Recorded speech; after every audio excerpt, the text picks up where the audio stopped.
Assalamualaikum warahmatullahi wabarakatuh. Sebelumnya perkenalkan, nama saya Novira Fitri Aryani. Di sini saya akan menjelaskan mengenai laporan kas kecil. Nah, apa sih laporan kas kecil itu? Pengertian kas kecil sendiri adalah dana pengeluaran rutin yang nominalnya tidak terlalu besar. Dalam melakukan berbagai transaksi bisnis, perusahaan tidak selalu mengeluarkan dana besar untuk membayar sesuatu. Tanpa disadari, ternyata perusahaan juga dapat mengeluarkan uang dengan nominal yang kecil, tapi dengan kuantitas yang banyak. Namun, sekecil apapun nominalnya, setiap uang yang keluar harus tetap dicatat di buku pembukuan untuk mempermudah akuntan perusahaan mencatat keuangan perusahaan. Pembukuan inilah yang akan mencatat setiap pengeluaran yang dilakukan perusahaan dalam nominal yang tidak terlalu banyak yang biasa disebut laporan kas kecil atau petty cash. Karakteristik kas kecil. Secara umum, karakteristik kas kecil adalah transaksi kecil yang terjadi setiap harinya mulai awal jam operasional hingga akhir jam operasional. Karakteristik lain dari kas kecil yaitu pemegang kas kecil dalam perusahaan disebut sebagai kasir kas kecil. Yang kedua, kas kecil digunakan untuk membiayai transaksi kecil dan rutin setiap waktunya. Yang ketiga, nominal atau besaran kas kecil biasanya telah ditentukan oleh pihak manajemen. Dan yang keempat, dana kas kecil akan disimpan dalam petty cash box. Tujuan pembuatan laporan kas kecil yaitu secara khusus tujuan pembuatan laporan kas kecil adalah dalam rangka melakukan pencatatan pengeluaran atau pembayaran secara rutin sehingga pihak divisi keuangan atau akuntan perusahaan akan lebih mudah dalam memantau dana operasional yang dikeluarkan setiap periodenya. Tujuan lain dari laporan kas kecil yaitu untuk menangani masalah perlengkapan kantor yang dialami oleh suatu bagian di kantor.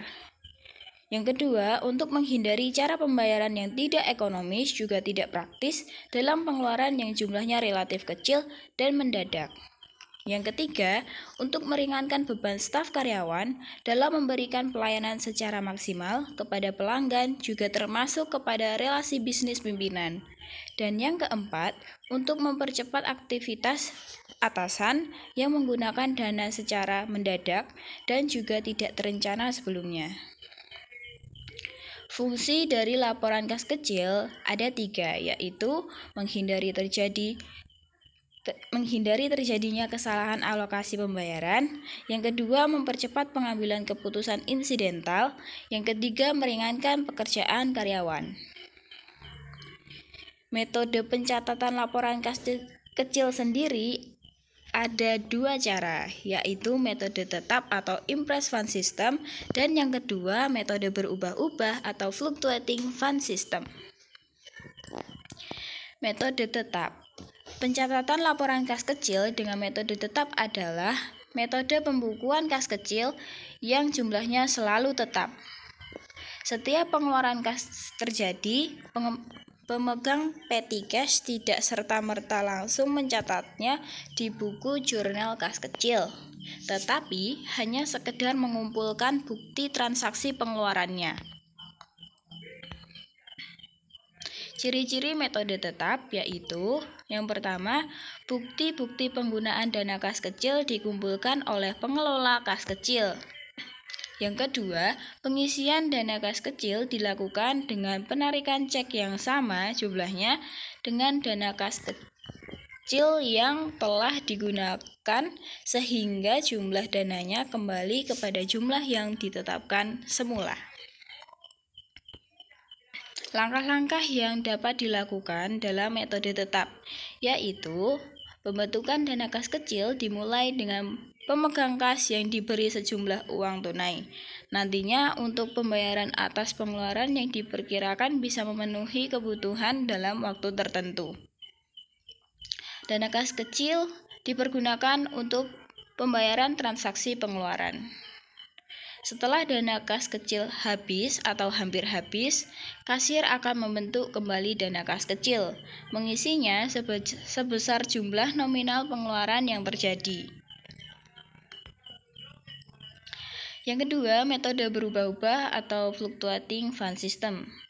Metode berubah-ubah adalah suatu metode pengisian dan pengendalian kas kecil yang jumlah kas kecilnya akan selalu berubah-ubah sesuai dengan kebutuhan. Pada metode ini, jumlah nominal kas kecil tidak ditetapkan, akan tetapi sesuai dengan kebutuhan.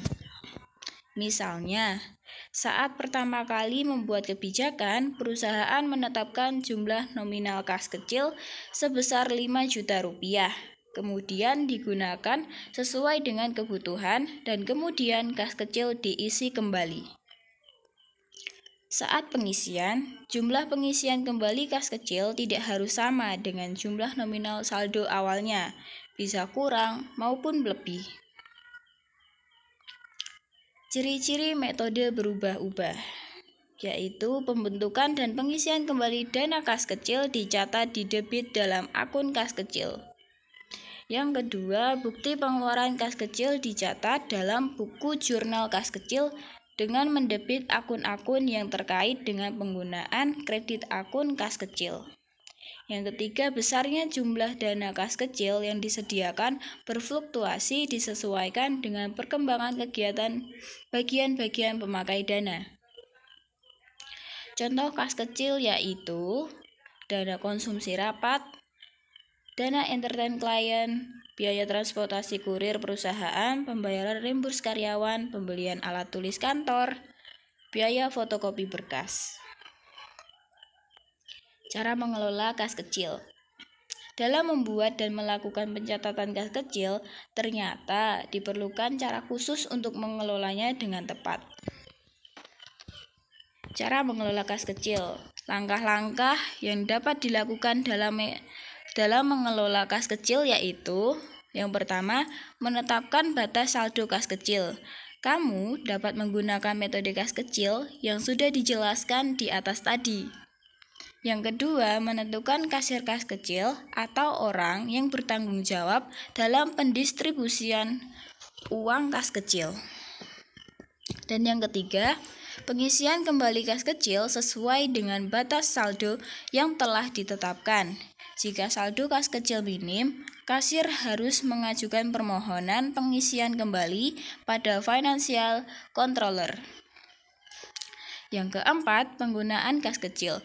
Kasir hanya bisa melakukan pembayaran atas pembelian yang sudah disetujui oleh financial controller. Setelahnya, kasir harus membuat bukti pengeluaran yang ditandatangani oleh penerima dana. Nah, itu tadi penjelasan dan presentasi singkat yang saya sampaikan mengenai memahami laporan dana kas kecil. Cukup sekian yang bisa saya sampaikan, kurang dan lebihnya mohon maaf. Saya akhiri. Wassalamualaikum warahmatullahi wabarakatuh.